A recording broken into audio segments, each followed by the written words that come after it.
If you're over 60, you've probably heard the same simple routine for years. Take a few vitamins every morning, and you're doing something smart for your future. One for bones, one for the heart, one for energy, and to be fair, good nutrition matters. But here's what I recommend you understand before you keep taking the same pills year after year. After 60, your body handles supplements differently than it did in midlife. The liver processes many compounds more slowly. The kidneys don't clear extra amounts as efficiently, and your nerves, blood vessels, and digestion can be more sensitive. That means a supplement that felt harmless at 45 may become a quiet burden at 65 if the dose is high, the form is wrong, or you simply don't need it. So, let's do something practical today. I'm going to walk you through 4 common vitamins and minerals that many older adults take automatically, even though they can backfire in supplement form. Then we'll shift to 4 nutrients that tend to be more supportive after 60 when used wisely and in the right form. As always, if you take prescription medications or you have a condition your clinician monitors, I recommend checking with them before changing anything. The goal here is not panic. The goal is clarity. Let's start with the 4 you should be cautious with. Worst number 4, vitamin A in retinol form. Vitamin A has a great reputation for vision, skin, and immune support. But the issue is the form. Many multivitamins contain preformed vitamin A, often listed as retinol or retinol palmitate. This form is fat-soluble, which means your body stores it in the liver and fatty tissues, rather than simply washing it out. As you get older, storage and processing become less efficient, so retinol can slowly accumulate. And the tricky part is that the early signs are easy to ignore: dry skin, brittle hair, occasional dizziness, blurry vision, joint stiffness, fatigue that feels like just aging. My recommendation is simple. If you're taking a supplement with retinol or retinol palmitate, it may be worth reconsidering unless your clinician specifically directed it. A safer approach for many older adults is getting vitamin A from food sources, especially beta-carotene from colorful produce. Beta-carotene is different because your body converts it as needed. It's more self-regulating, which is often the smarter choice after 60. Worst number 3, iron supplements. Iron is often marketed as an energy solution, and iron is essential. But here's the key point. Most older adults are not low in iron. After menopause, women typically stop losing iron monthly. Men usually stop losing meaningful amounts much earlier in adulthood. So unless there has been confirmed blood loss or a diagnosed deficiency, extra iron can build up over time. Iron isn't like vitamin C, where extra simply moves on. The body stores it, and too much stored iron can increase oxidative stress, which is wear and tear at the cellular level. Again, the symptoms can be vague: joint discomfort, persistent fatigue, brain fog, or an uncomfortable awareness of your heartbeat. So I recommend checking your multivitamin label. If it contains iron and you haven't been told you need it, consider switching to an iron-free formula designed for older adults. And if you're unsure, ask your clinician for basic labs that show whether your iron stores are truly low or not. That way you're not guessing. Worst number 2, calcium supplements taken alone. For decades, older adults were told, take calcium for strong bones. The intention is good. The problem is that calcium in pill form, especially when taken without the right helpers, does not always go where you want it to go. When you're younger, the body tends to direct calcium into bones more efficiently. Later in life, absorption and placement can become less precise. In some people, excess supplemental calcium may contribute to unwanted calcification in soft tissues. It can also cause constipation, bloating, and it may interfere with the absorption of other minerals. The bigger mistake is taking calcium alone. Calcium needs a team. Vitamin D3 helps you absorb it. Vitamin K2 helps guide calcium toward bones and away from places it doesn't belong. Magnesium helps keep the whole system balanced. So here's my practical recommendation. Prioritize calcium from food first. Yogurt, leafy greens, canned fish with bones, chia, almonds. These tend to come packaged with other supportive nutrients.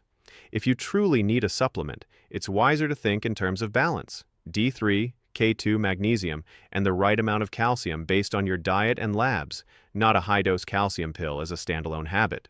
Worst number 1, high-dose vitamin B6. Vitamin B6 sounds harmless because it's a B vitamin and often described as water-soluble. But B6 has a well-known issue at high doses over long periods. It can irritate and damage nerve function in some people, especially when intake is far above what the body actually needs. And this can be confusing. because the signs look like normal aging or other common issues: tingling in hands or feet, numbness, burning sensations, weaker balance, more frequent stumbles, fatigue, and a foggy feeling. The trap is that some energy formulas or nerve support supplements contain much more B6 than a senior needs, and then people stack that on top of a multivitamin and fortified foods. My recommendation: check the label for vitamin B6. Most older adults only need a small amount daily. If your supplement provides a very high dose, consider stepping down. Food sources like poultry, fish, chickpeas, bananas, and whole grains generally provide enough for most people without pushing you into high territory. And if you suspect you've been overdoing it, it's reasonable to discuss testing and symptoms with your clinician. Now, that's the caution list. But avoiding problems is only half the strategy. The other half is choosing a few nutrients that actually support how the body changes after 60. Here are 4 that tend to help when used wisely. Best number 4, magnesium. Magnesium supports hundreds of processes in the body. It helps muscles relax, supports steadier heart rhythm, supports nerve function, and plays a role in sleep quality. Many older adults run low because absorption decreases with age, and certain common medications can lower magnesium levels. If you've noticed leg cramps at night, restless sleep, tension, or you feel wired and tired, magnesium is one worth looking at. In supplements, I generally recommend avoiding magnesium oxide as a first choice because it's often poorly absorbed and can upset the stomach. Many people do better with magnesium glycinate, citrate, or malate, depending on sensitivity. Start low, go slow, and choose what your digestion tolerates. Best number 3, vitamin D3.